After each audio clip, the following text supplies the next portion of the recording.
السلام عليكم ورحمة الله وبركاته. بسم الله والصلاة والسلام على رسول الله وعلى آله وصحبه أجمعين. رب اشرح لي صدري ويسر لي أمري واحلل عقدة من لساني يفقه قولي. ഇന്ന് നമ്മൾ പറയാൻ പോകുന്ന ആയത്ത് ബൽ അജിബു അൻ ജാഅഹും മുൻദിറും മിൻഹും ഫഖാലൽ കാഫിറൂന ഹാദാ ശൈഉൻ അജീബ്. മറ്റൊരായത്ത് വഅജിബു അൻ ജാഅഹും മുൻദിറും മിൻഹും ഫഖാലൽ കാഫിറൂന ഹാദാ സാഹിറുൻ കദ്ദാബ് അജഅലൽ ആലിഹത ഇലാഹൻ വാഹിദൻ ഇന്ന ഹാദാ ലശൈഉൻ ഉജാബ്. ഈ രണ്ട് ആയത്തുകൾ തമ്മിൽ കമ്പയർ ചെയ്യാൻ പോണ് നമ്മൾ. ആദ്യത്തെ ആയത്തിൽ അതിന്റെ അർത്ഥം വരുന്നത് അവരിൽ നിന്നു തന്നെയുള്ള ഒരു താക്കീതുകാരൻ അവരുടെ അടുത്ത് വന്നതിനാൽ അവർ ആശ്ചര്യപ്പെട്ടു. എന്നിട്ട് സത്യനിഷേധികൾ പറഞ്ഞു, ഇത് അത്ഭുതകരമായ കാര്യമാകുന്നു. ജീബ് എന്ന് പറഞ്ഞു കഴിഞ്ഞാൽ അത്ഭുതകരമായ എന്നാണ്. എന്തുകൊണ്ടാണ് അവർ അത്ഭുതപ്പെട്ടത്?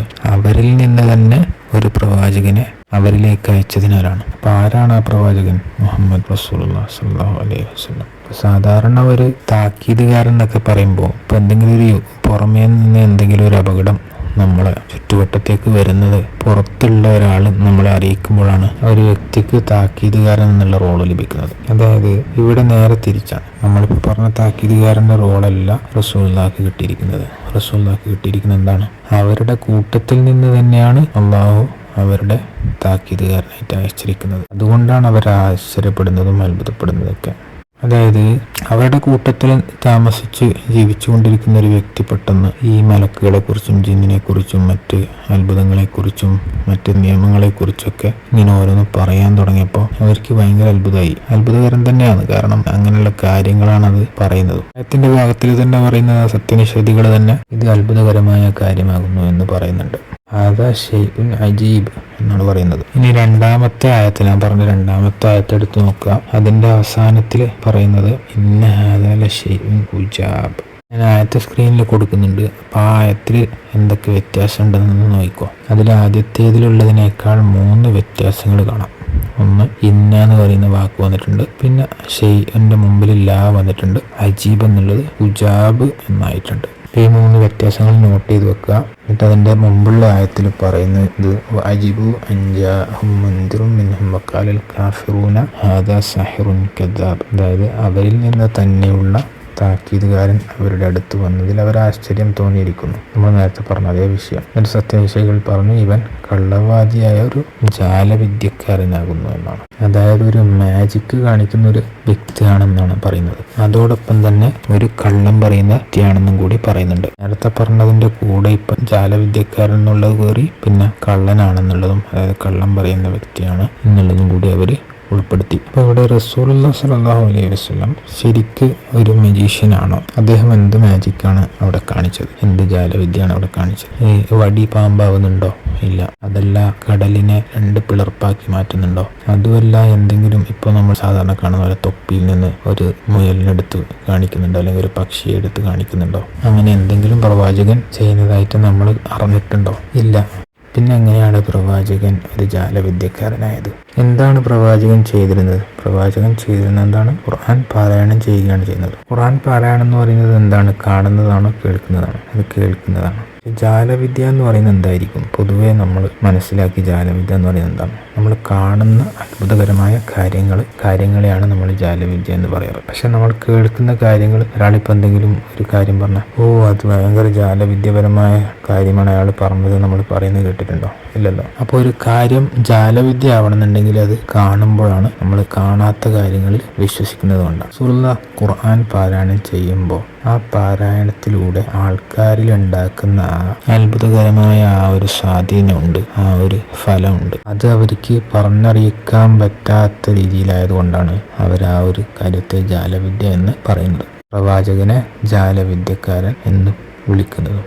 ഇപ്പോൾ ഒരു മുസ്ലിമായ ഒരു വിശ്വാസി ഗൈബിലും വിശ്വസിക്കുന്നുണ്ട്, അതായത് കാണാത്ത കാര്യങ്ങളിൽ നമ്മൾ വിശ്വസിക്കുന്നുണ്ട്. ഇതുപോലെ തന്നെ ഒരു മാജിക് ഇഷ്ടപ്പെടുന്ന ഒരു വ്യക്തി, മാജിക് കാണുന്ന, അതായത് ജാലവിദ്യ കാണുന്ന വ്യക്തിയും ആ ഗൈബിൽ, അതായത് കാണാത്ത കാര്യങ്ങളിൽ വിശ്വസിക്കുന്നുണ്ട്. അതുകൊണ്ടാണ് അവർ ആ ഒരു കാര്യം മാജിക്കാണ്, അതായത് ജാലവിദ്യയാണെന്നൊക്കെ പറയാനുള്ള കാരണം. പക്ഷെ ആ 2 വിശ്വാസവും 2 രീതിയിലാണെന്നേ ഉള്ളൂ. അതായത് അവർ കേൾക്കുന്ന ഖുർആന് അവർക്ക് ബുദ്ധിപരമായിട്ട് അവരുടെ സാമാന്യ ബുദ്ധി അനുസരിച്ചിട്ട് അവർക്ക് അത് പറഞ്ഞറിയിക്കാൻ കഴിയില്ല. അത്രക്ക് അത്ഭുതകരമായതാണ് ഖുർആനിന്റെ പാരായണത്തെ അവർ നോക്കിക്കാണുന്നത്.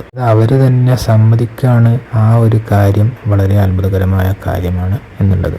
അവര് റസൂലുള്ളാഹിനെ ജാലവിദ്യക്കാരൻ എന്ന് വിളിക്കുന്നതിലൂടെ അവർ ആ ഒരു കാര്യത്തെ വിശ്വസിക്കുകയും അവര് കീഴ്പ്പെട്ട് സമ്മതിക്കുകയാണ് ശരിക്ക് പറഞ്ഞാൽ അതിലൂടെ ചെയ്യുന്നത്. അത് വെറും ഈ ഒരു കളിയാക്കൽ പോലെ അല്ല അവർ അതിൽ പുറമെ കാണിക്കുന്നത്. അതായത് അവർക്ക് സത്യം ബോധ്യമായിട്ടുണ്ട് എന്നാണ് അതിനെ നമുക്ക് അള്ളാഹ് ഈ ആയത്തിലൂടെ മനസ്സിലാക്കി തരുന്നത്. അതുകൂടാതെ റസൂലുള്ളാഹിനെ അത് വിളിക്കുന്നത് കള്ളം പറയുന്ന വ്യക്തി എന്നാണ്.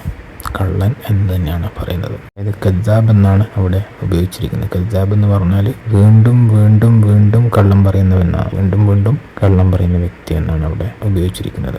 അതുപോലും ഒരു അനുമോദനമായിട്ടാണ് നമ്മൾ കാണേണ്ടത്. ഒരു കളിയാക്കലായിട്ട് മാത്രമല്ല, ഒരു അനുമോദനമായിട്ടും കൂടി നമ്മൾ കാണാം. അതെങ്ങനെയാണെന്ന് നമുക്ക് നോക്കാം. ഇപ്പോൾ ഒരാൾ ഒരു കള്ളം പറഞ്ഞു കഴിഞ്ഞാൽ, ആ കള്ളം പിടിക്കപ്പെട്ട് കഴിഞ്ഞാൽ ആ വ്യക്തി വീണ്ടും വന്ന് കള്ളം പറയുമ്പോൾ നമുക്കത് മനസ്സിലാക്കാൻ പറ്റും. അത് കാരണം അയാൾ വീണ്ടും വന്ന് കള്ളം പറയില്ല, അല്ലേ? അങ്ങനെയാണ്. പക്ഷേ ഇവിടെ എന്താണ് സംഭവിക്കുന്നത്? റസൂലുള്ളാഹി വീണ്ടും വീണ്ടും ആ പറഞ്ഞ കാര്യങ്ങൾ ആവർത്തിച്ചു കൊണ്ടേയിരിക്കുകയാണ്, പുതിയ കാര്യങ്ങൾ പറഞ്ഞുകൊണ്ടേയിരിക്കുകയാണ്. അതായത് റസൂലുള്ളാഹി പറയുന്നത് ഒരിക്കലും കള്ളമല്ല എന്നാണ് അവർ ആ വാക്കിലൂടെ മനസ്സിലാക്കി തരുന്നത്. പക്ഷെ എന്തുകൊണ്ടാണ് പ്രവാചകനെ ഒരു കള്ളൻ, അതായത് കള്ളം പറയുന്നവൻ എന്ന് വിളിക്കുന്നത്? കാരണം അവരുടെ എല്ലാ ദൈവങ്ങളെയും ഒരൊറ്റ ദൈവത്തിലേക്ക് കൊണ്ടുവരാനാണ് റസൂലുള്ളാഹി ശ്രമിക്കുന്നത്. ഇനി നമുക്ക് ആദ്യത്തെ ആയത്തും രണ്ടാമത്തെ ആയത്തും തമ്മിലുള്ള ഇത് നോക്കാം. അതായത് ആദ്യത്തെ ആയത്തിൽ ആകെ പറയുന്നത് അവരിൽ നിന്ന് തന്നെ ഒരു താക്കീതുകാരനെ കൊണ്ടുവന്നത് കാരണം അവർ ആശ്ചര്യപ്പെട്ടു എന്നാണ്. ആ ആയത്തിന് പുറമെ രണ്ടാമത്തെ ആയത്തിൽ താക്കീതുകാരന് പുറമെ